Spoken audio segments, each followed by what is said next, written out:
ndashima Imana cyane kubw'igitondo cy'umugisha.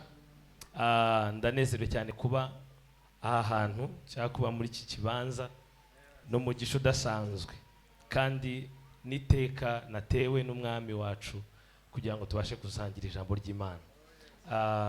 Maze hafi indwi zibiri hano, Kirundi cyatangiye kuza. Mugabo muvuge ngo amen. So naranezerewe cyane kugira mu Burundi, hari yaciye igihe kinini nakandagira inaha naherukaga nka za 2014. So ndanezerewe cyane rero kuba hano, by'umwihariko ndanezerewe kuba muri Spiritual Gravity Center. Ndanezerewe cyane. Ndashima Imana kubwa Pastor Reverend Isize.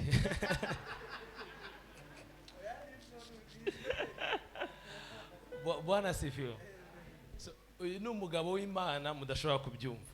Nkuko yabivuze, nge namubonye kuri stati ya Bishop Masengo. Ndareba ukuntu avugana, bati uyu mugabo tuzahura. Kumbe nawe aho yambonye bati uyu mutipe sinzi. None wa mugani dore turi hano. So turashima Imana cyane kubwiwe. Narababwiye ubushize, iyo Imana ishaka kublessinga abantu cyangwa se ishyanga, nta bundi buryo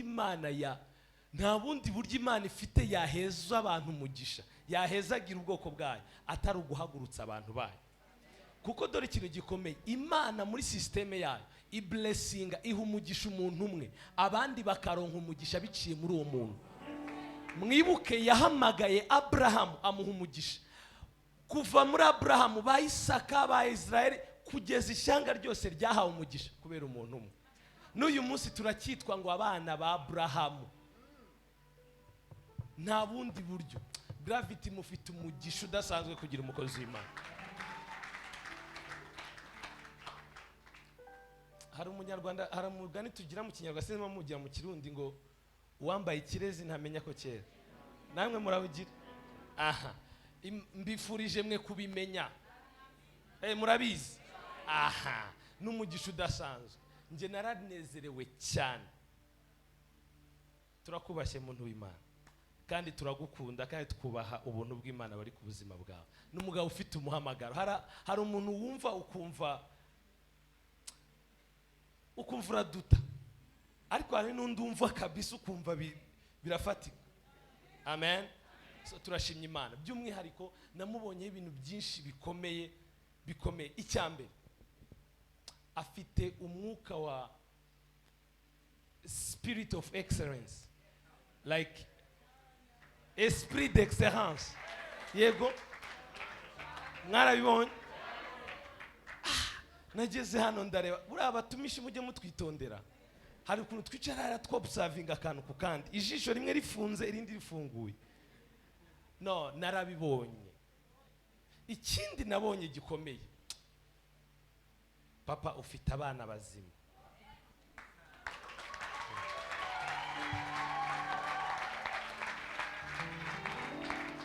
Njyewe ku bantu banzi ndavuga ibyo nabonye, sinjya menya kubipfira. Hari abantu bita ngo ba extrovert n'aba introvert. Njyewe ndi umu extrovert, ndavuga no mu kanya muraje ngiye kuvuga. Bwana sifiwe. So vraiment nakunze uyu muryango udashobora kubyumva, kandi muri abantu beza. Mukuye amabizu mwese. Narabakunze cyane. Tumva nzagaruka nzanye n'umudamu wanjye. Amen. Hari abantu mbonye badakomye amashyi pastor, sinzi mba babonye. Njyewe nababonye. So narakunze cyane mu Bujumbura. Nejo nahoze mvugisha madamu bwa ndumva ntashaka gutaha, ariko I have to, ngomba kubikora. Ndashima Imana kubwa worship team, muririmba neza, abacuranzi, nkunda muzike muri. Ndashima Imana kubwa Pastor Freda nubwo yagiye, niwe watumye menyana n'uyu mutama. So ndashima Imana kubwa Pastor Freda. Undi nshaka gushimira byimazeyo, ndashaka gushimira Pastor Vivence cyane.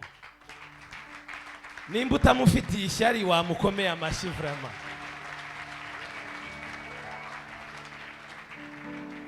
Vraiment yamfashe neza pe. Yamfashe neza n'abandi bagenzi naronse, ba Nadia, muri worship team mwambaye ibintu bisa kubatandukanya nukuri pe vive warakoze cyane baritanze barantembereje kameme abari umugisha so ndashimye rero kandi mwumve ko tuguwe neza nari maze iminsi ndi mu biterane hano hagiye hatandukanye twari turi kumwe nabo bamfashe neza ndumva nguwe neza vraiment kandi buriya muzatinye umukozi w'Imana ameze neza niyo mpamvu mukanya mutabarikiwa tu no ntago hano turi kublaga hano turi ku gicaniro iyo umuhanuzi amerewe neza iyo umutumisha amerewe neza na Satani ubwo arareba akiruka ntaba gifite autorite niyo mpamvu icyifuzo wazanye muri aya materaniro nkuko muri kwinjira mu mwaka mushyashya Imana ihindura ibishya ku buzima bwanyu mu izina rya Yesu mutangiye umwaka wa 8 mu kigiriki cyangwa mu Bahebrews kivuga umubare w'intanguro nshyashya itangiro rishya so ibyawe byose bibe bishya mu izina rya Yesu muri mwaka I feel the anointing of the Holy Ghost reka tubwirize ijambo ryo so turashimye mfite ibintu byinshi zasubira i Rwanda mvuga kandi ni byiza vraiment so ndabashimiye cyane kandi tuzishima pastor kukwakira natwe i Kigali tuzishima vraiment Imana rebaho umugisha mwese twarabakunze cyane ariko yewe nta naka emotion mugize ubundi kameme umuntu akubwira aragukunda urava yo narabakunze aha God bless you reka dusome kuva ibice 14 kuva ubwo ni kuvayo mwebwe kuvayo ibice 14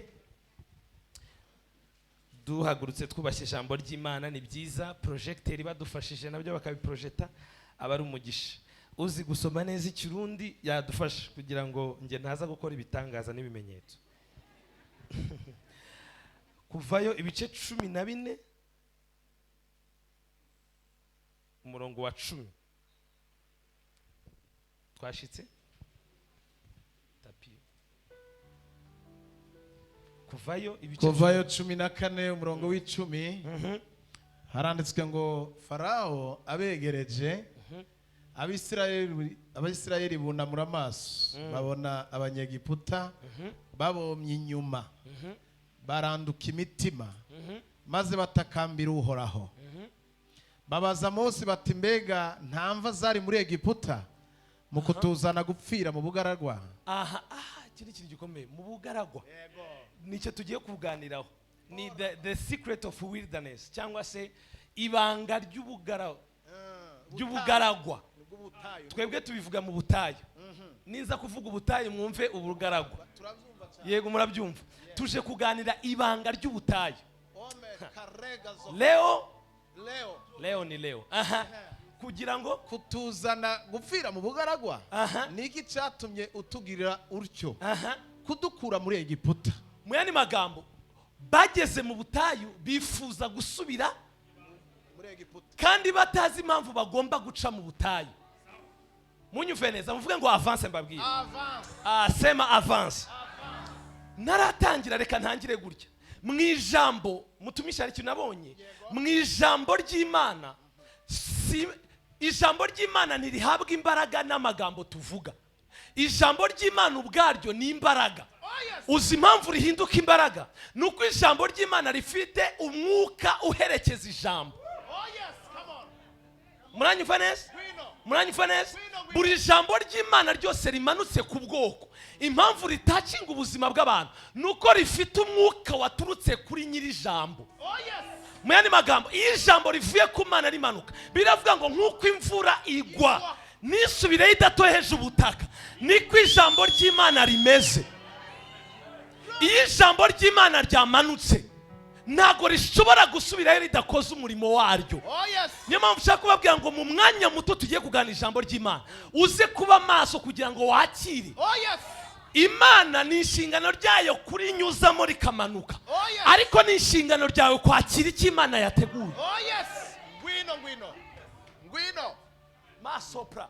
Ibro. Kwakira ijambo ry'Imana ni inshingano yawe. So ube maso kuko Imana irifuza kukugenderera. Nta bundi buryo Imana yakugenderera itabanje kumanura ijambo ryayo. Imbaraga z'Imana ntizishobora gukora hatabanje ijambo ryayo. Come on. Preach. Niyo hantu dutandukaniye n'abapfumu umushumba. Umupfumu aravanga ibyatsi. Ariko twebwe suko turabanza tukavuga ngo handitswe ngo. Muri handitswe ngo hibisemo imbaraga z'Imana.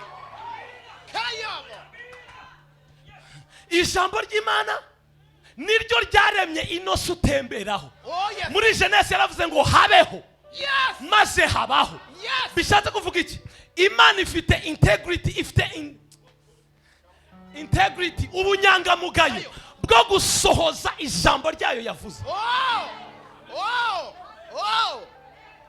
Icyamukaza kwakira ijambo ry'Imana, iryo jambo rikagira ubuzima buhinduka.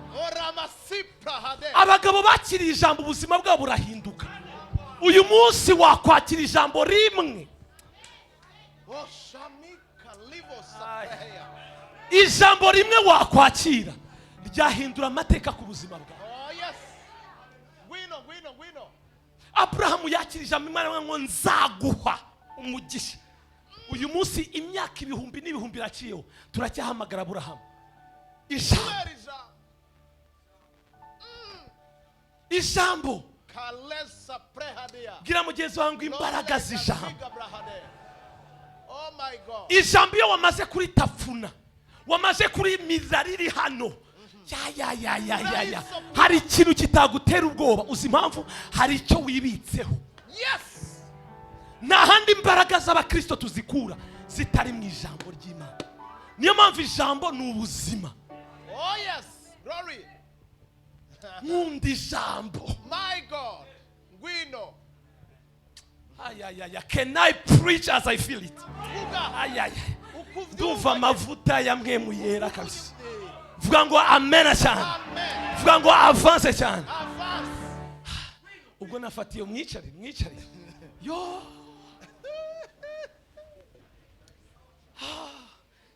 Mutama nyinira gatachi keza gatapi kabisa. String. Muvuge ngo amen cyane. Amina. Gira mugenzi wangu ngo bon appétit. Bon appétit. Tugiye kurya. Inja. Mubwire bon appétit. Bwana sifiwe. Hallelujah. Bwana sifiwe. Mukozi w'Imana, impamvu abantu batagiha ijambo batagiha agaciro ijambo nuko mu itorero rya Yesu, habe mu Rwanda, habe mu Burundi, twatakaje ijambo, twatakaje message, ahubwo dusigaye tumasa abantu. Abantu bari kwakira message nkaho kwakira message. Mana we. Niyo mpamvu ubuzima bw'abakristo budahinduka. Uzi impamvu? Barabamasa. Mana we. Muri bino bihe bya nyuma turimo ntago dukeneye message, dukeneye message ihindura ubuzima bwacu. Message ufata ukamara ukwezi ugihagaze. Uzareba uyu munsi, niyo mpamvu abakristo basigaye bagwa byoroshye. Wari uhagaze mu gitondo, ku mugoroba uraguye. Ubundi umwana yakura ikimukomeza ninjya arya. Yego? Vitamine. Mu ijambo ry'Imana rero. Niyo mpamvu gravity mufite umugisha wo kugira umukozi w'Imana ufite message apana massage. Hari abantu bajya ngo no ukumuvuga cyane, no nukuri. Nimba hari ikintu cyinshi itorero rya Kristo nuko nta jambo ritanga ubuzima ku bantu rigihari. Ijambo rikuza abantu, ijambo rya kabisa ukumva stability. Niyo mpamvu kugwa bisigaye byoroha. Jambo. Ntuzagire ngo ubuhanuzi buzubaka ishengero. Oya. Ntabwo impano zubaka ishengero. Oya. Impano zigaragaza imbaraga z'Imana. Impano zigaragaza imbaraga z'Imana. Ariko character, niyo mpamvu bivuga ngo muzabamenyera ku mbuto apana ku mpano. Character, imbuto, character igaragaza ubumana mu muntu. Iyo niyo maturité. Iyo ugenda bakakubonamo Imana niyo maturité. yagerageje kwihakana Yesu ti ntawenzi nyamara ukuvuga uravuga nkawe ateye intambwe ukujye yari yarariye Yesu ubuzima bwari Yesu.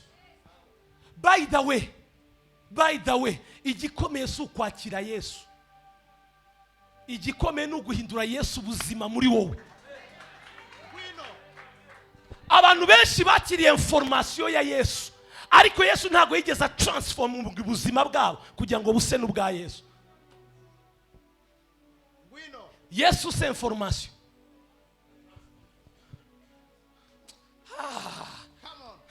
Sema amen cyane. Tugiye kuganira ijambo ry'Imana rigufi. Imana ifashe ndabakubita bigufi kugira nzabone ibyo mvuga n'ingaruka. Bwana sifiwe. Na Yesu zuko atabirangije agasiga umwuka wera, barevera barahari n'abandi bashumba bazakomeza. Muvuge ngo amen. Wavuze ngo amen cyane. Ndasaba kabine baze kunyongera akavorime na sarara mukanya ku mugoroba mfite ikindi giterane. Muvuge ngo amen twinjire. Ibanga ry'ubutayu. Ibanga ry'ubutayu. Mwibuke ko sinshaka kujya mu Bisirayeli, murabizi bari bafite ikintu gikomeye baze kumprojetera cyane cyabyanditswe. Bari bafite isezerano ko bazava mu Giputa bakajya mu gihugu Imana yabahaye aricyo Kanani, ariko ntibashoboraga kugera i Kanani badaciye mu butayu. Muranyumva neza? Icyabaye niki? Imana ntiyari ifite ubundi buryo ibageze i Kanani, munyumve neza, batabanje guca mu butayu. Kandi cyabacishe mu butayu hari indi nzira ica mu Bafilipi. Muranyumva neza? Bagombaga kwicamo ariko Imana ntiyabemerera baca mu butayu. Kubera iki ubutayu? Ubutayu mu itorero rya Kristo tubusobanura nabi. Waba uri mu kigeragezo, ndi mu butayu. Ayushua. Urabugize ibibazo, ndi mu butayu. Monshe, ubutayu urimo simbuzi, ariko naje kukwereka ubutayu bwa nyabwo Imana ibishaka. Impamvu Imana igucisha muri ubwo butayu ni iyi. Imana sinjiji yo kutakuvana muri Egiputa ngigituguterera i Kanani. Sinjiji izi byiri gukora kandi byose ni byiza, ko biravuga ngo imigambi yayo iteka ihora ari myiza kuri twebwe. Wavuze ngo amen cyane.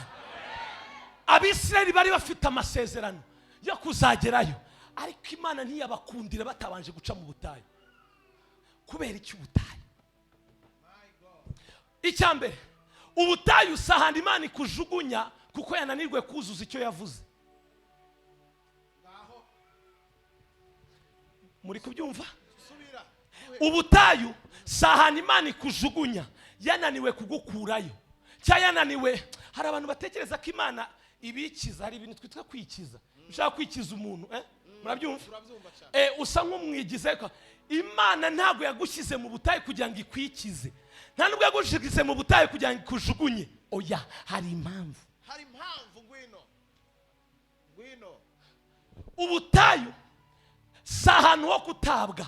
Ubutayu sahani Imana yagushize kugira ngo inanirwe. Oya, ahubwo ubutayu nahani Imana igushyira kugira ngo ibanze idiringane nawe. Imana ibanje transforme ubuzima bwawe kugira ngo igutegurire Kanani. Mu yandi magambo, nta Kanani yabaho nta butayu bwabanje. Nta Kanani baho mu mahame y'ubwami bw'Imana. Nta Kanani baho hatabanje ubutayu. Ntibishoboka. Bavyumva ariko. Ubutayu rero nahana Imana igushyira kugira ngo ibanze idiringane nawe mu guhinduka. Uvanye imico yindi y'abanyegiputa uyivanyeyo. Ntago iyo mico y'abanyegiputa uzahinjiza i Kanani ngo bikunde. Imana igomba kuza kukunyuza ahantu ikagutunganya bien. Atari uko inaniwe kugukiza, atari uko inaniwe kuguha icyo ushaka, kujya gusa ibanze idiringane nawe. Ubutayu.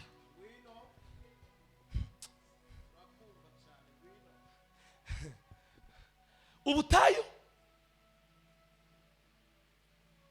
Iyo wanze rero gutangira guhindukira mu butayu, upfira mu butayu. umva ikintu gikomeye. Hari umutsima murawumva. Hari ubugari mu kinyarwanda twita rucakarara. Rucakarara murayumva? Rukacarara ni ubugari bw'amasaka. Murabwumva? Amasaka. Hari abantu baburiye bavuga ngo amen. Aha, ubundi twebwe kera mushumba, twebwe ababyeyi bacu babuduhaga, mutaza kujijishwa n'aka gasura mfite, tuva kuri. Mbonye mvuze rucakara mbona abantu yarayiriye, narayiriye ya bien. Nzagaruka mvuga ubuhamya.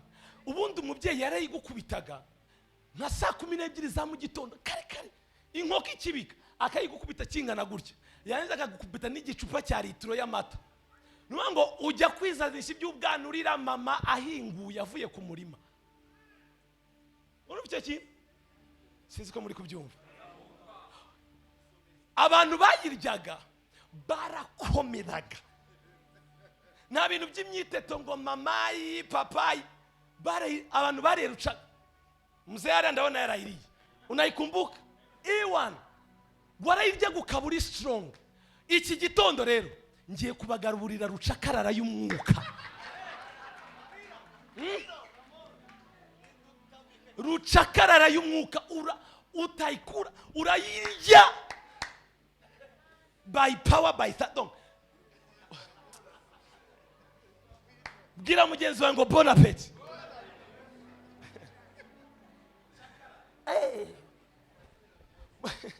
Hari umupapa hano wavuze ngo ntajya arwara, ubanza arashobora ko yarayiriye. Abantu bayiriye ntago bajyaga barwara. Tuzayivuga ni tugaruka munyuve neza. Ubutayu Imana yemera ko bacishamo abayisiraheli. Impamvu yemeye kubanyuzamo ni kubw'urukundo Imana ikunda abayisiraheli, yemeye kubanyuza hari. Kugira mukibatwaye muri Kanani direct yari kubibisha. Rero ubutayu ni ya zone Imana igushyiramo kugira ngo irwane n'imitekerereze yawe, kugira ngo irwane na karakteri yawe, kugira ngo Imana igutransformingemo ikindi kintu. Uzi impamvu Kanani yinjiramo umuntu winjiye mu cyubahiro, kandi nta cyubahiro cyakomera utanyuze hahandi ngo Imana ibanze idiringane nawe. Ubutayu rero twese kubunyuramo, we have to, tugomba, ni itegeko. Ariko kubuvamo ntago ari Imana idecidinga kubuvamo. Imana igushyira mu butayu ariko si yigukuramo. Imana igushyira mu butayu ariko si Imana ibikuvanamo. Uzi ikintu kikuvana mu butayu ni attitude yawe ugirira mu butayu. Attitude yawe ugira iyo uri mu butayu nigaragaza urabuvamo cyangwa urabugumamo.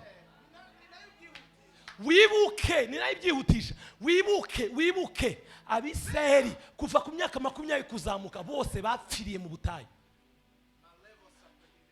By the way, reka nkashyiremo entre game munyumve, Imana ntago Imana ikora bitewe nuko warize cyane. Imana ntago ikora kuko Mana ntabara, amarira yawe ntanyeganyeza Imana. Cyakora iyo urize uraruhuka.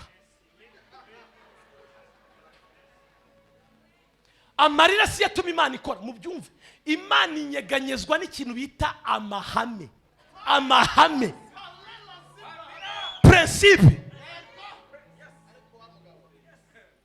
Hari abantu bazi kurira bagatekereza ko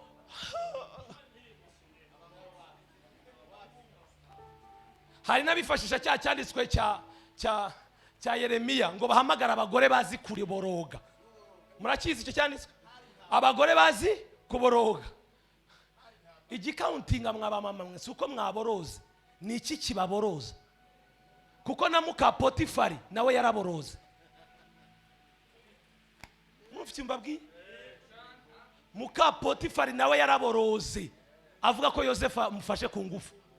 So igikonta rero ni kikuboroza. So, imana si imana iri emotional, si imana iri emotionnel, ni imana y'amahame ikurikira ijambo ryayo. So, mu butayu rero nta gitangaza ko wahapfira, mu butayu nta gitangaza ko wahadindira. Hari n'abasibira mu butayu. Gusibira murabyumva, kudubura. Kandi imana ikakureba ikakwihorera. Ubwoko imana yabwiye Mose ngo genda ubwire Farawo arekura imfura zanjye, firstborn. Imfura, murazumva imfura? Mwene magambo abisere baraba agaciro ku mana, ariko kukiyemeye ko bapfira mu butayu. Kandi yarabasezeranyije cya gihugu. Moshe, hari n'abapfuye amasezerano bayareba batarayageraho. Wiza udukanga, uzuza amahame, biba byiza kuruta. Gabanya amarira, uzuza amahame. Attitude ugira iyo uri muri icyo kigeragezo, attitude iyo ugira uri muri ubwo butayu, ni konta, ni counting. Ibyo abarokore mugomba kubyumva. Kuba mu kigeragezo biri rusange. Biravuga ngo nta kigeragezo kitari rusange. Ikibazo kidutandukanya ni attitude. Attitude tubigenderamo, imyitwarire tugira.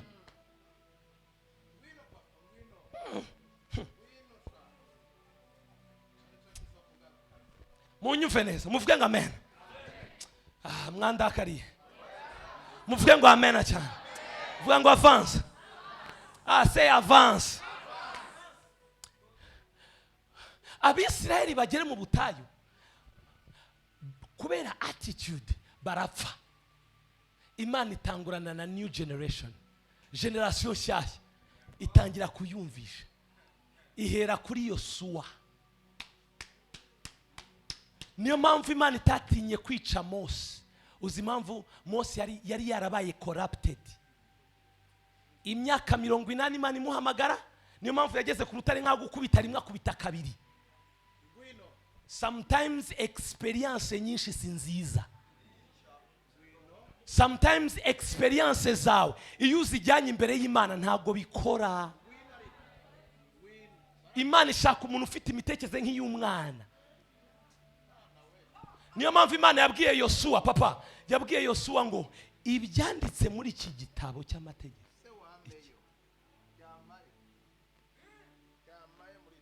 Ikibazo dufite new generation, generation nshyashya idashaka gutozwa.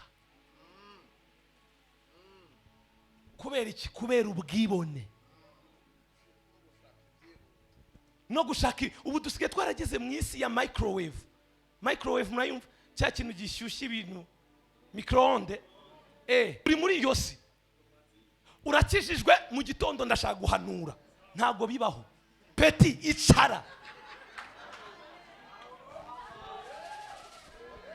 Wakijwe kuko bakubonye umeze ukuntu, pastor nanjye nzi kuvuga nabwiriza.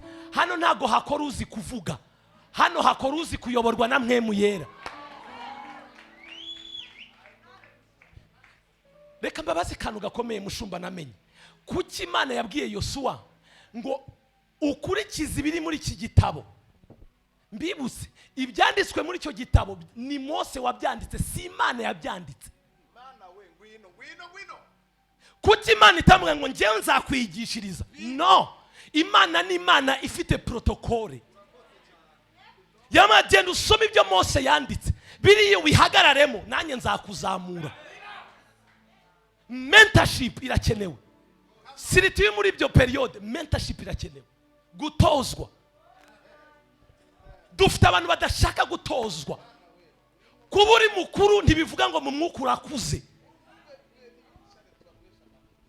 Muratwumva bwoko bw'Imana?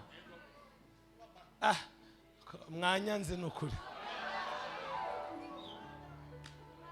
Kuba umaze imyaka 20 mu gakiza ntago bivuga ngo urakuze mu mwuka. Kuba uhanura ntago biguhindura ukuze mu mwuka. By the way, kuba uhanuye nta nubwo biguhindura umuhanuzi. Kuko hari igihe uhanura ari impano, hari n'igihe uhanura kuko umwuka wera yakujeho gusa. dufite ikibazo cy'abantu badashaka kwicara ngo batozwe mu nzu y'Imana. Niyo mpamvu abantu bagwingira mu buryo bw'umwuka. Kugwingira murabyumva? Kugwingira. Imihamagaro y'abantu irapfuye kubera iki? Sirita abajene. Pastor ningaruka muzampuriza abajene hano. Mba numva mfite message yo kubaha. Kuko wuzuye umwuka wera ugatitira. Ugatitira. Gata wumva ubaye profete. Profete wa wapi? Mwicare ku birenge mwigishwe. Abandi nabo ntabitangaza bikiba ntabitanga. Pastor hareka unastangaje.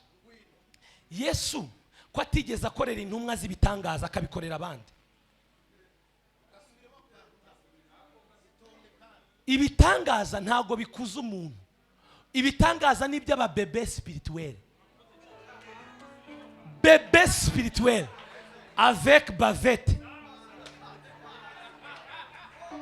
Ibitangaza ngo yewe ngo indwara irakize, ahubwo kubidakize nicyo kibazo. Abantu uyu munsi basigaye bashiturwa n'ibitangaza. Ngo yahanuye, ngo witwa runaka, witwa runaka. None se ubundi siko witwa? Ntubizi. Ngo yewe ngo yamenye izina ryanjye. What is that?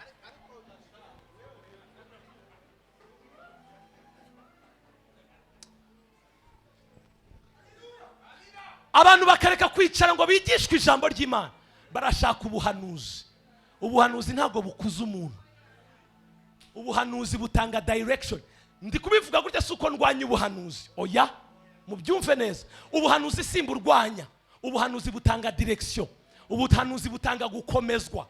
Umuntu arakomera, ariko ubuhanuzi ntabwo bukuza umuntu. Kwicara ukigishwa ugatoza. Yesu yarebye abigishwa 12 mama arabigisha. Abakubita ibyanditswe mu gitondo na ninjoro. Arabaryamisha bati murare murota ibyanditswe. Uzi icyo yasubiye mu ijuru?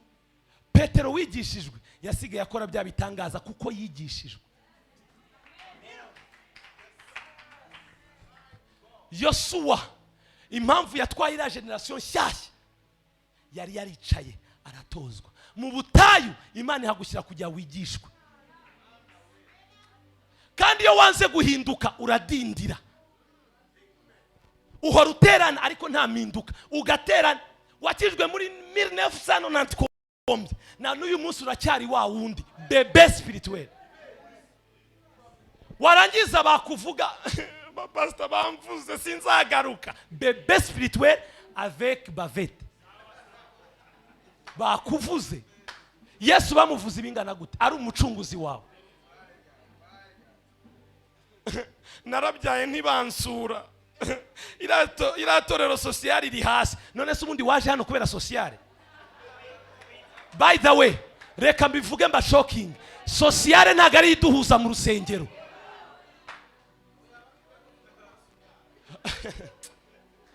Sociale ni inyongera. Sociale ni resultat y'abantu bakiriye Yesu mu mitima yabo. Ariko ntago ari yo y'ingenzi ukeneye. Ntago bansuye baramaze.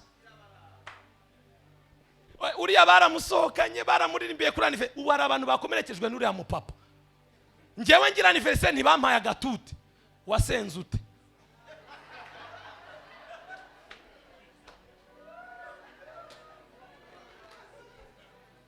Reka ngende.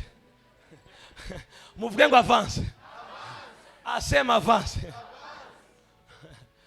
Hari abantu bari guhezagirwa bavuge ngo haleluya. Nimba uri guhezagirwa zamura ibiganza uvuge ngo haleluya. Reka nihute. Umva rero. Ndaza gusoza tugeze i Kanani, turacyari mu butayu. Papa, nasomye Bibiliya nkora etide biblique yose ishoboka. Soma King James, nsoma NIV. Naje gusanga ubutayu buciye mu bwiciro butatu. Abayisraeli baciye mu butayu bw'ibice bitatu. Ngiye kubabwira ibyo bice bitatu. Uraza kwisanga moto.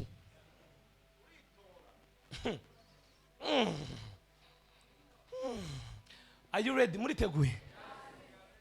Twagiye butatu.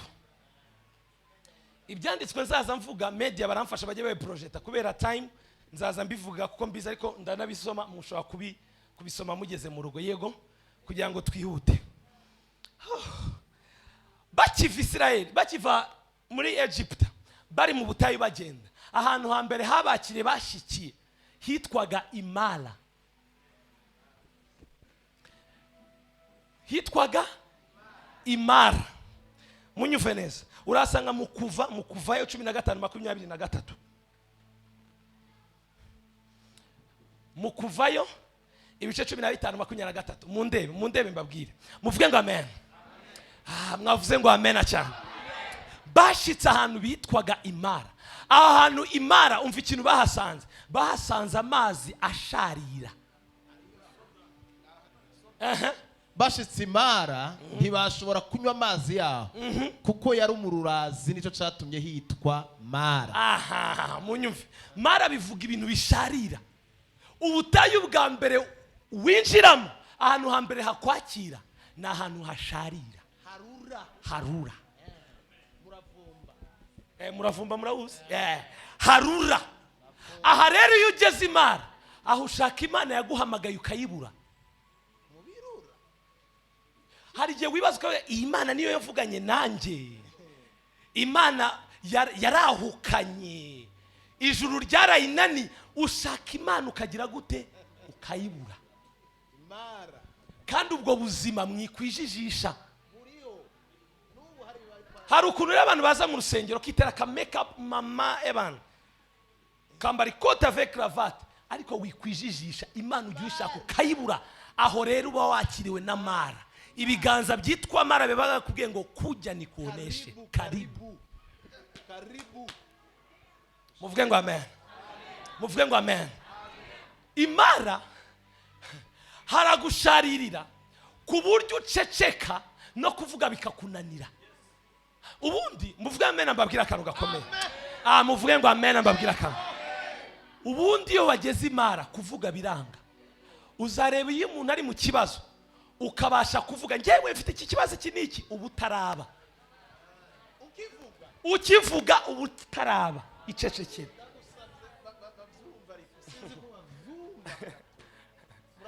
Iyo ugeze Imara ukabubasha kwiexprima nturaba.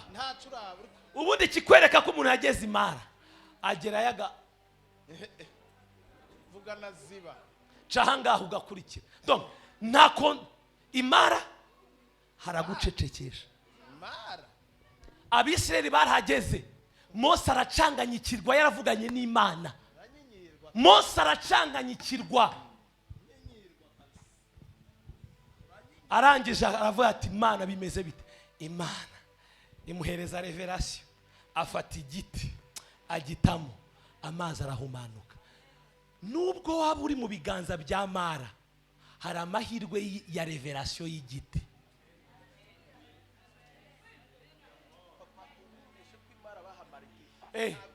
Imara bahamaze igihe ubwo ndi kugerageza kwihuta. Imara bahamaze igihe ntago bahageze bagenda bashinze amahema baricara baratuza. Munyumve neza Mose ajya imbere y'Imana arayitakira Mana ubu bwoko bimeze bite. Hari igihe abashumba bagera muri iyo Mara intama zikababera intama. Sometimes intama zitubera imitwaro.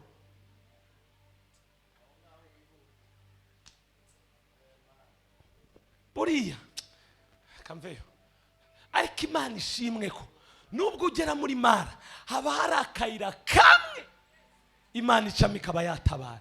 Kamwe nikabura Imana igatabara. Umva ha kabiri bageze ndi kwihuta. Umva ha kabiri bageze ahantu hitwa Elimu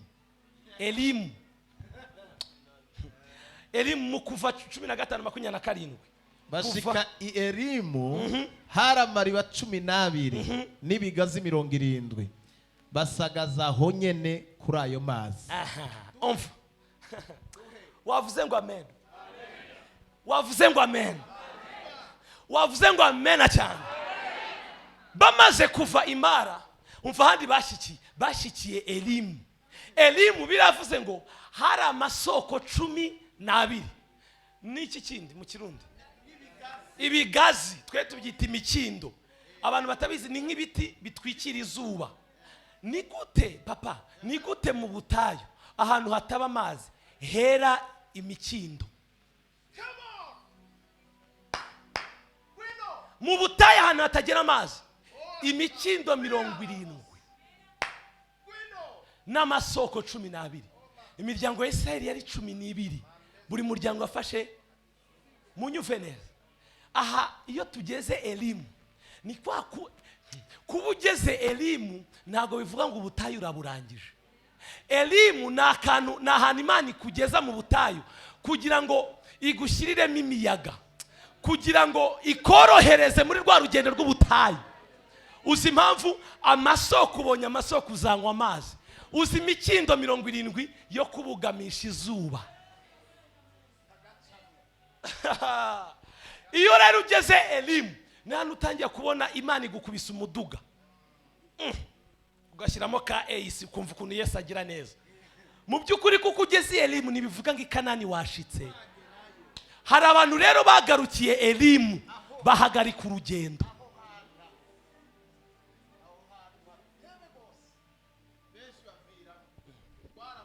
Hari abantu baviriyemo Elimu. Hari abantu twasize Elimu. Kubera iki? Bagerayo dore kizakubwira Elimu. Elimu Imana ira providinga. Provision. Uraronka akazi. Iyo ushaka ayinzu. Muvuga amen ababwira. Ubundi geze Elimu ukaba urakotesheje nk'inzu nk'ibihumbi 300, amajana 3. Iyo urera Elimu kizabikubwira. Imana igukorera igitangaza ikakuzanira amajana 3 yonyine.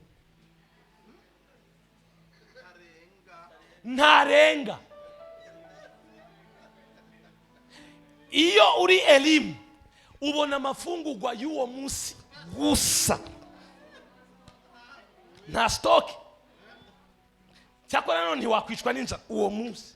Imana ishaka kukwigisha. Iyo ushaka urukweto Elimu, Imana iguha ayakwiranye n'urukwe. Nta nitike igushyiriraho ujya mu vire kurugura. Ugenda n'amaguru. Aho ne Elimu. Elimu bubayeho utinjiza. Ubundi twebwe mu Rwanda hari ikintu twita general auditor cyangwa se auditeur general. Hari abantu pastor abana abantu ba Kristo. Hari abantu baje kubakorera audit babafunga. Uzi impamvu? Uburyo mubayeho sibwo mwinjiza. Ubundi ibyo bintu muri economy ntibibaho. Ubundi muri economy byo abantu bize economy, genda mu economist. Abantu bize economy barabi. Ubundi ntibibaho. Ubaho bitewe n'uburyo winjije income yawe. Rero igihe uzasanga income yawe expenses zawe ziraruta income yawe, menya nguri Elimu munsi y'imikindo no ku masoko 12. Kandi shaho aba auditeri bagufasha. Twebwe mu Rwanda tugira abantu bita abavunyi baza ku checking imari, abavunyi. Namwe nuko abo oberi ni munyumve neza. Rwanda Reve baza kureba bimeze bite. Abantu baciye Elimu mwavuza amen. N'abakiriyo muhumure turaje turi kwicuma. Wavuze ngo amena cyane. Reka nihute. Umva ha gatatu bageze.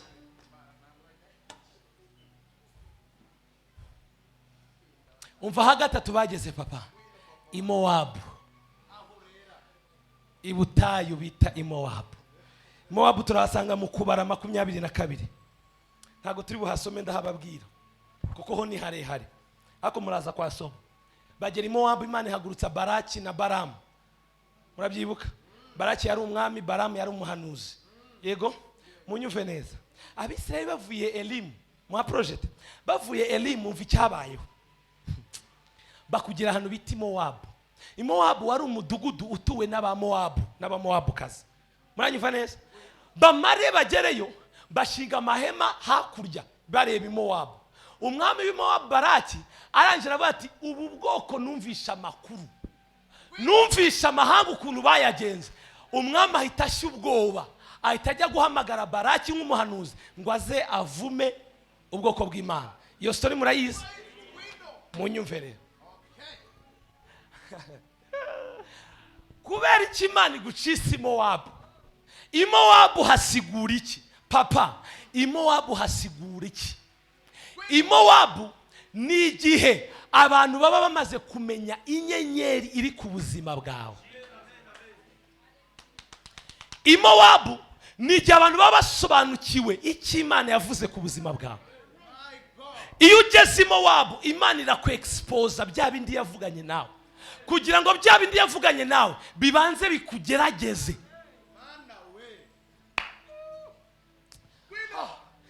Sinzi ko ibintu muri kubyumva. Iyo ugeze Mowabu, abantu bamaze kumenya inyenyeri ikuriho. Niyo mpamvu Baraki yahagurutse kugira ngo avume Abisirayeli. Uzi impamvu yari amaze gusobanukirwa Abisirayeli abaribo. Yari afite amakuru y'ubwoko bwa Isirayeli. Umva icyabaye, ahamagaye umuhanuzi, vayo mvumire, vayo. Imana ireba umuhanuzi ugiye kuvuma, ati peti kandega kuvanga, reka nihute. Kugeza ahantu Imana yabumbuye akanwa k'ifarashi. Ifarashi yindukira umuhanuzi nawe ati mbe uri muzima? Ntabwo ubona marayika n'inkota, ntumubona. Imana ibwira Baraki urajya kuvuma uvuma ibiki? Umva, yaragiye Baraki arafosiga aragenda. Baraki aritarura areba ahantu ubwoko agiye kubuvuma. Muraga abati muraba umugisha. Suko Baramu atashatse kuvuma ubwoko, yarabishakaga, niyo mpamvu yahagurutse iwabo. Ariko yajyaga gusohora ururimi rugahinduka. Aje abango aba na bwoko bw'umugisha, ngo navumane ab'Imana yahaye umugisha. Torero ry'Imana turi ubwoko butavumika. Uzi impamvu iki turiho kirakomeye cyane? Munyuve, ina abarozi babita abarozi. Impamvu utinya abarozi, nturasobanukirwa ikikuriho. Ubundi wasobanukiwe ikintu kikuriho, impamvu bakuroga nuko babonye inyenyeri kuriho. Impamvu bakuvuga bazi neza ko baruta, barabizi. Impamvu bakurwanya kuriya barabizi. Mukomeze muture nta kibazo, muvuge ngo amen. Impamvu bakurwanya baba bamaze kubona ikintu kidasanzwe. Dore ikibazo cy'abacu rero cy'abarokore ni uburyo tubatinya, uburyo tubahunga, tukabavuga ubundi tukabaha imbaraga. Dufite ikibazo cy'abakristo wagira ngo bahamagariwe gukomeza Satani. Bivugiye kuri iki gicaniro cy'umuhanuzi w'Imana. Satani nta mbaraga agira, izo agira nizo tumutiza bitewe n'iki n'akanwa kacu. Yewe turapfuye, uzapfa utakufa, urabyatura. Biravuga ngo ururimi ngo nakanyama gato ngo ariko gafite ubuzima n'urupfu.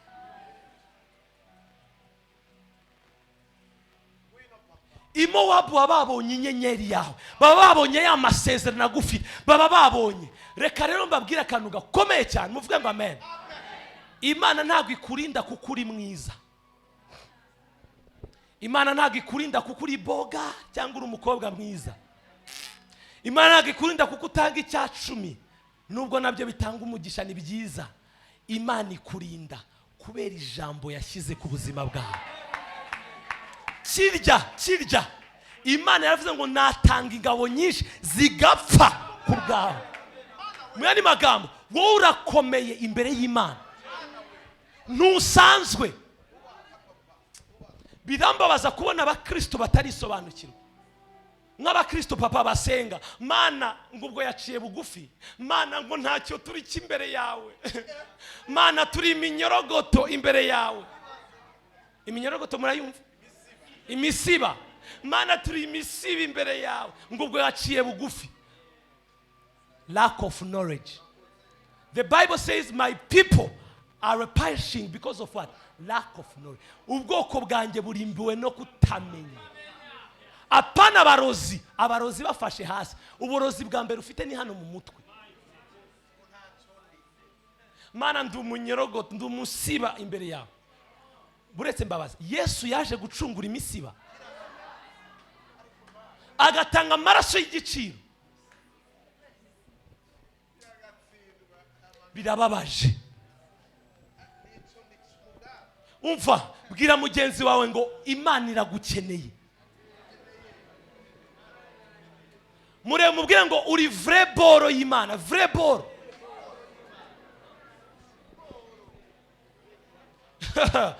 Ababyizera tuvuge ngo amen. Uri umuntu w'agaciro. Imana yatanga ingabo nyinshi. Biravuga ngo abamarayika ngo yabahinduye imiyaga, ngo twebwe duhindura imiriro. Turi imiriro itwika ikongora. Ntabwo uri umusiba, ntabwo uri Imana. No, uri umwana w'intama w'Imana wacungujwe amaraso na Kristo w'i Nazareti. Intege nke zawe ntago zidefinisa uriwe. Wikwibonera mu ntege nke zawe, ibonere mu cyo Kristo yakoze ku musaraba kubera wowe.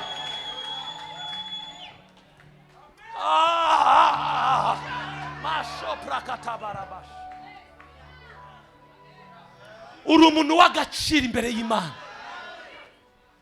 Niyo mpamvu Imana ihora igufasha, Imana ihora ibana nawe, Imana ihora ijambo Imana yavuze biravuga ngo isi n'ijuru byashiraho nta kugira ngo ijambo ryawe. Hari icyo Imana yakuvuzeho utaraba urusoro mu nda ya mama wawe. Hari icyo Imana yavuze. Dore ikitwica papa, ndapfuye papa, ndafashijwe, muze kumakayira. Hari igihe mfashwa nkiruka, muze kumakayira. Dore ikintu cyica abantu benshi, muzi ko mungana nka anniversaire zanyu. Ntago mubyumvishe. Kungana nibyo, ntago ungana na anniversaire yawe. Nimba ufite imyaka 30 ngo ni kungana, oya, ubwo ni ubuyobe.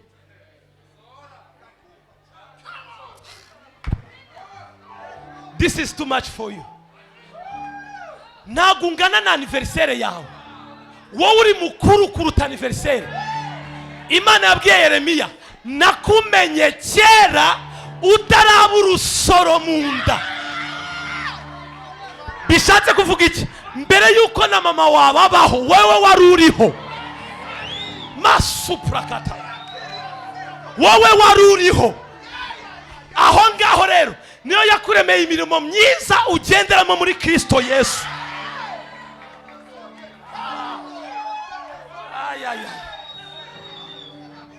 Ntago ungana na anniversaire yawe. None wambaza noneho na Yesu ubwo angana nk'uko Mariya yamubyaye. Nk'uko Yesu yahozeho, nawe niko wahozeho. Dore anniversaire ni igihe waje ku isi kuzuza umugambi w'Imana. Ntago ungana na anniversaire yawe.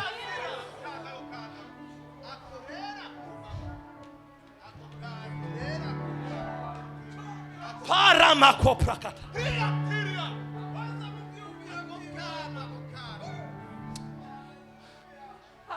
Ndafashijwe.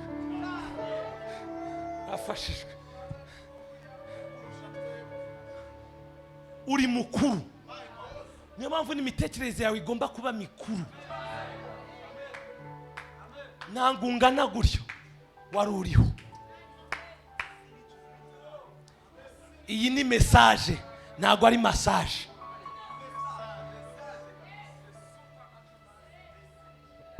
Uri mukuru. Imowabu rero imana ifata ya nyenyeri. Ubundi bitangira imana igushyize ya nyenyeri mu nda iyihisha, ariko kugenda ukura, kuko uko bavaga mu butayu bumwe bajya ku bundi niko bagiraga spiritual maturity, bagiraga maturité spirituelle. Kubera maturité spirituelle bagize bageze i Mowabu, imana yabavanye ya nyenyeri bahishaga mu ikote, imana yitereka hejuru. Aba Mowabu bayibonye, tereka tubice. Nubona urwanywa ujye umenya ngo imana yexposinze ikikurimo, kandi nubona utarwanywa si n'ikibazo, uba ukiri umubebe. Nubona abantu bakuvuga ujye bati wow, ndi gukura.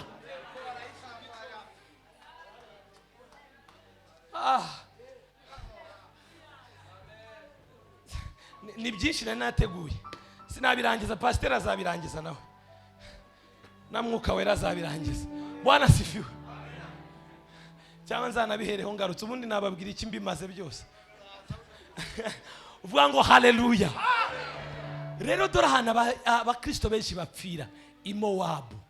Imihamagaro, iby'Imana yabavuzeho, iyo bitangijwe kurwanywa ukora iki?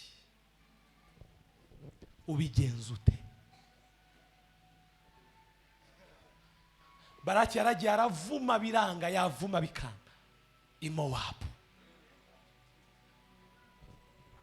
Dore ikindi kintu gikomeye, iyo Imana igushyize inyenyeri hano ku mutwe kugira ngo igaragare, aba Mowabu bakayibona. Dore icyo Imana ibishaka kwigisha, ibishaka gucekinga imitekerereze yawe, ibishaka kureba warakuze.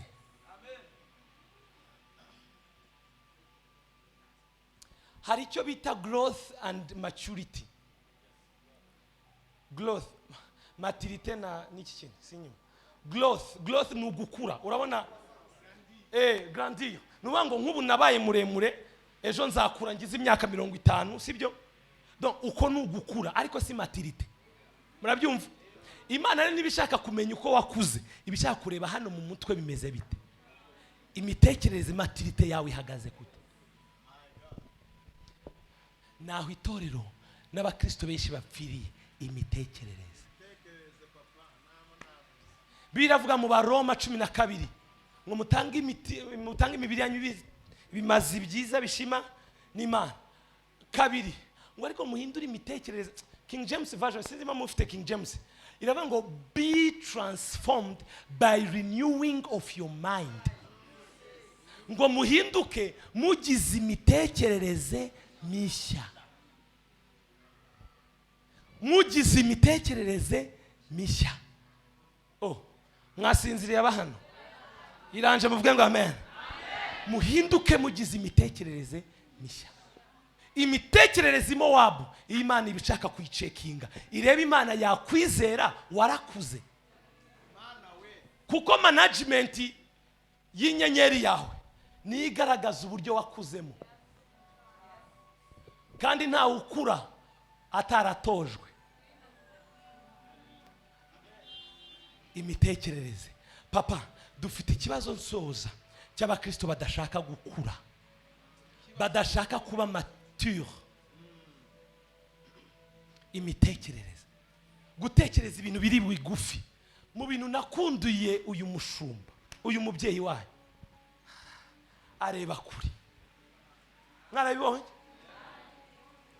Papa, reka mvuga kandi kantu gakomeye. Hari umuntu nabonye Imana itinya, Imana ikamubona ikiruka. Uzi impamvu Imana itinya uwo muntu? Umuntu utekereza kure, Imana iramutinya. Can I prove it? Mbi prove? Mwibuke, baze kwa du project cyangwa muhandike muze kwasoma. Mwibuke muri Genèse 11 hari umugabo witwa Nimrod yahamagaye. Papa, uyu munsi urangurira umukeke. Mukeke. Numvise kari akantu kejejwe vraiment. Karejejwe. Muvuge ngo amen. Genèse 11 haravuga ngo ni umugabo witwa Nimrod. Muramuzi? Nimrod yicaza abantu. Arangije arababwira ngo mureke two kuzerera isi, twubake umudugudu, umunara muremure, ngo twiyubakire izina. Akibivuga aho ngaho akibabwira, mwibuke byari ibitekerezo bye ari gushyira mu bantu. Akibivuga akigira ate? Akibivuga Imana ihita ivuza induru mu ijoro ati mutabare. Imana muze kwa project biravuga ngo Imana ngo imanuka ije kureba umunara abana b'abantu bubatse. Mu by'ukuri ntabwo bawubatse, ahubwo bari bari kubivuga ibitekerezo. Mu yandi magambo iyo uri gutekereza uba uri kubaka mu isi y'umwuka, kandi nta kintu kigaragara mu isi ifatika kitabanje kubakwa mu isi y'imwembe. Umugabo araza, Imana iravuga ati aba bana b'abantu nta kabuza bazabigeraho, ngo reka mbatatanye.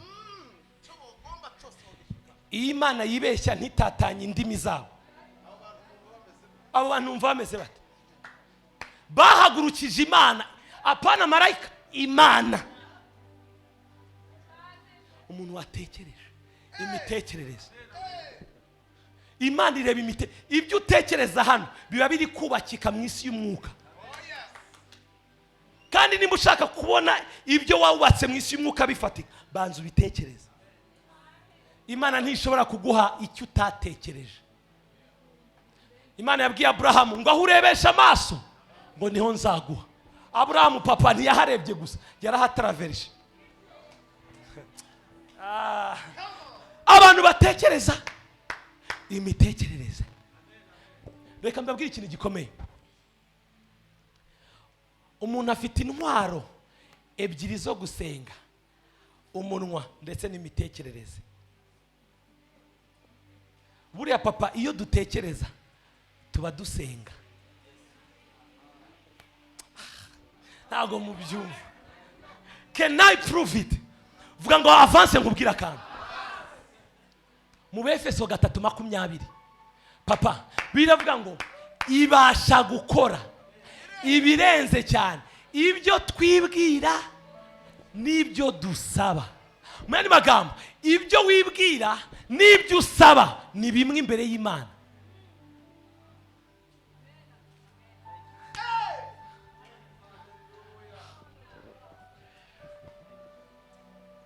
Ibintu muri kubyumva bwoko bw'Imana. Abefeso 3:20 ibasha. Nje nkabwira uyu mupapa ati wicare hano cyangwa se wicare hariya, bishatse kuvuga izi ntebe ebyiri zirangana kuri we. Yego, Imana yaratubwira ngo ibasha gukora ibyo dusaba n'ibyo. Dore rero ikibazo cyacu papa, reba ikibazo ahantu kibera ni igihe ibyo dusaba bikontraduiza ibyo twibwira.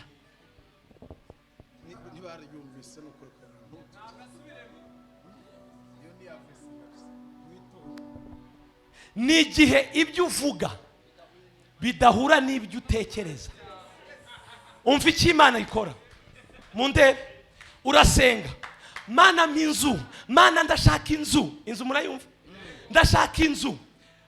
Kuko uri kubisenga, imitekerereze ikajya imbere y'Imana ikayibwira Mana wiyimuha ko ntabikwiriye. Uzi impamvu urasabisha umunwa ibidahuye n'imitekerereze. Bikwiye guhera mu mitekerereze. Cyo tugeza guhinduka. Mindset yacu igahinduka. Ibintu bwo muri kubyumva. Hari abantu imitekerereze yabo ikontraduiza ibyo basenga.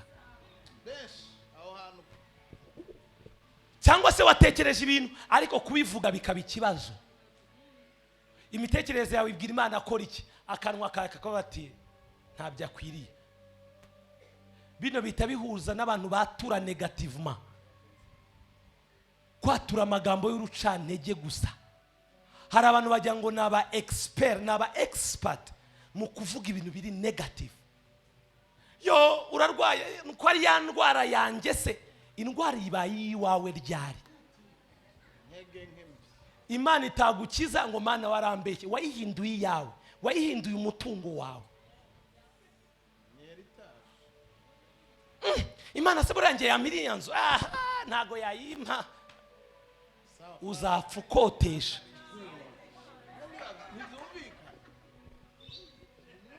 Ngiye mu buzima bwanjye nge ndavuga nkatura, ndavuga n'ikimenyimenyi mpagaze kuri aka gatuti kuko navuze. Ngiye naramubonye ndavuga ati uyu tuzahura. Imana ntishobora kuguha ibyo udatekereza. Ibyiza rero ibyo watekereje bivuge. Nimbivuga bazabiroga. Iyo umbwira rero kuroga mba numva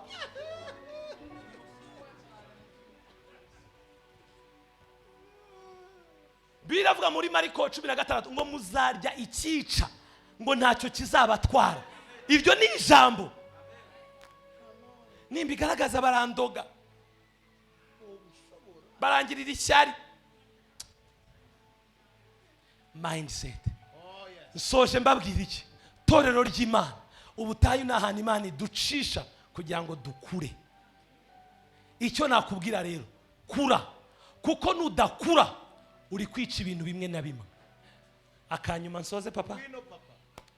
Imana, reka mbivuge neza, hari abantu bari gusufura kubera udashaka gukura wowe.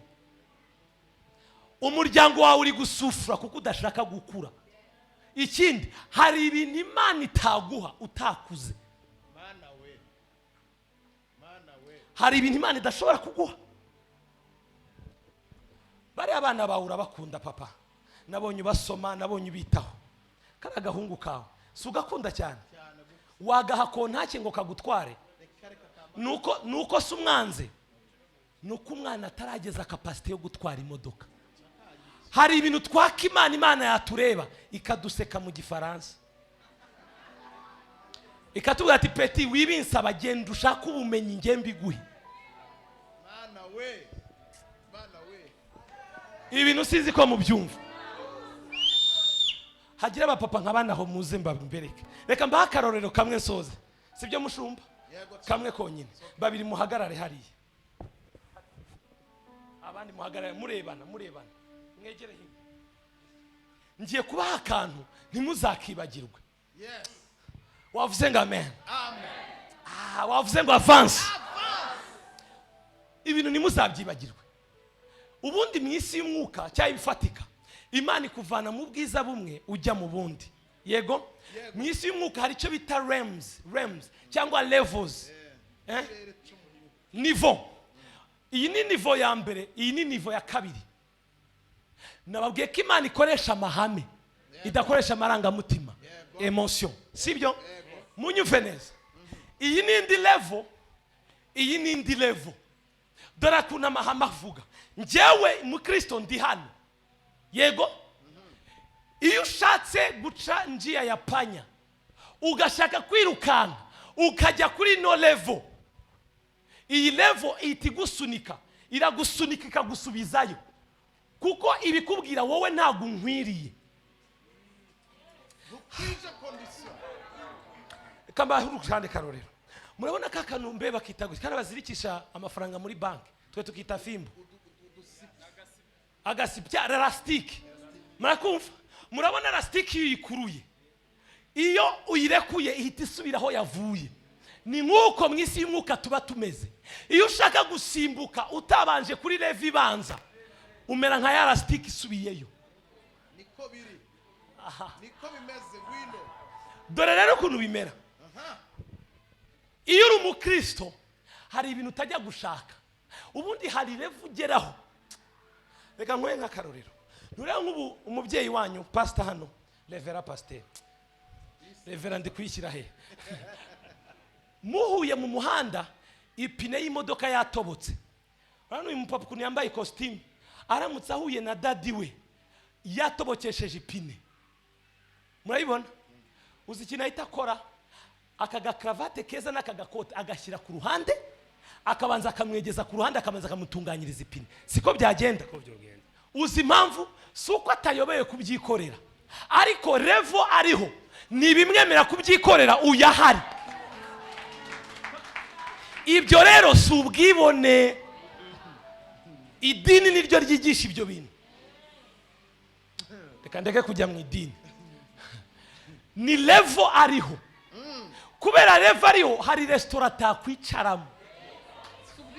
Niyo yapfa kwinjira iramusurika ati va hano ukwiriye kuba hano. Uzi impamvu level agezeho. Yego niyo mpamvu yicara hano wowe ukicara aho ngaho. Dore rero ahantu yanyuze. Dore ahantu yanyuze. Niyo twese dutegereza kuba nimushaka mureke njia za panya. Dore rero tugomba kwicara tugatuza tukigishwa n'Imana. Dore formule ukuntu ikora. Iyo ukura ugenda wa attracting ukurura imigisha.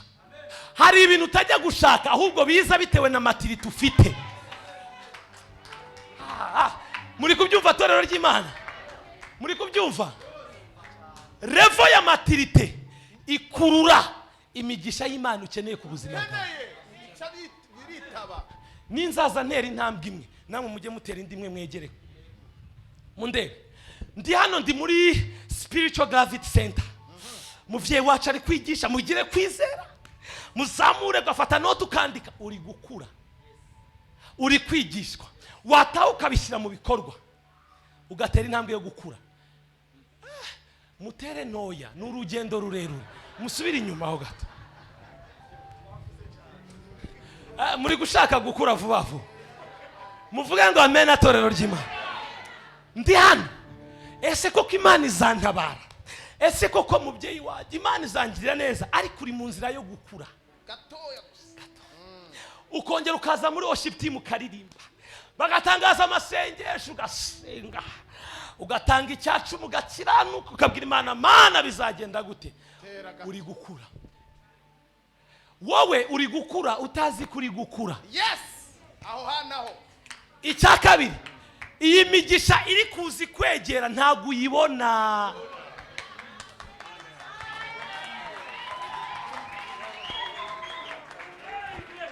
Izi levels iyi migisha igutegereje nubwo iri kugusatira ntabyo ubona. Irimo iraza kandi maturity iri gukura. Uzi igikurura imigisha maturity uri kugenda ugira. Uko wikorera ibintu bigenda bihinduka. Nuko ngeze hano nkaza nkigishwa mu kiranukira Imana muba abagororotsi. Yo mwige gukora mutange dime ukigishwa ugate ukongera. Dufite urubanza reka twitange dutanga amamodoka yacu dutanga amafaranga mugerageze ni byiza uri gukura. Mugabo uri gukurura ya migisha utazi. Oh yes. Umva ikizaba. Hari level uzageraho.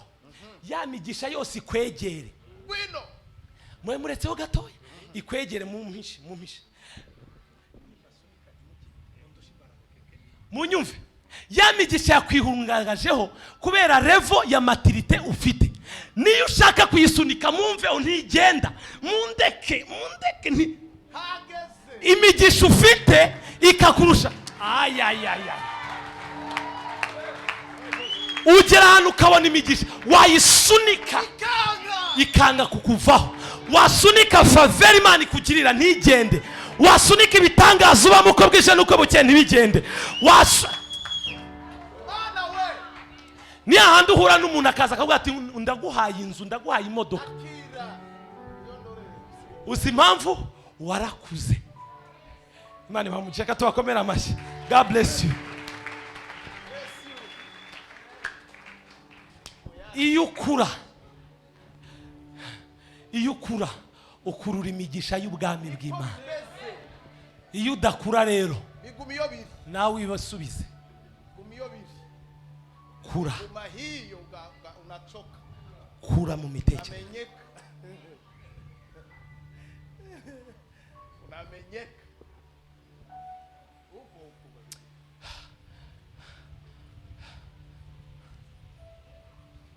Maturity ikurura imigisha y'Imana. Rambirwa ububebe spirituel. Kura.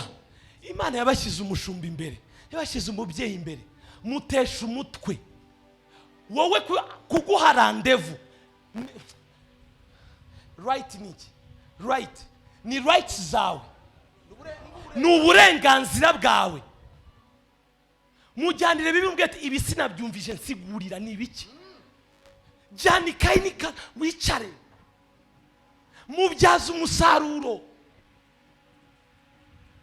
Ariko uza kumureba gusa ukeneye gusengerwa ko ufite ikibazo, ni byiza nabyo mu mureba abasengera yarasizwe, ariko anabahe n'ubumenyi.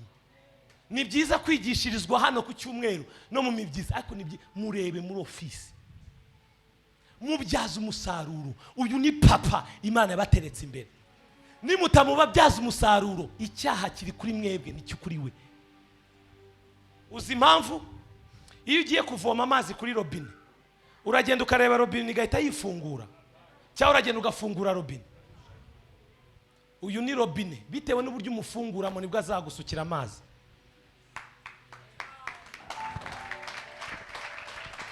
Mukunde kwigishwa, mukunde kwiga, mukure.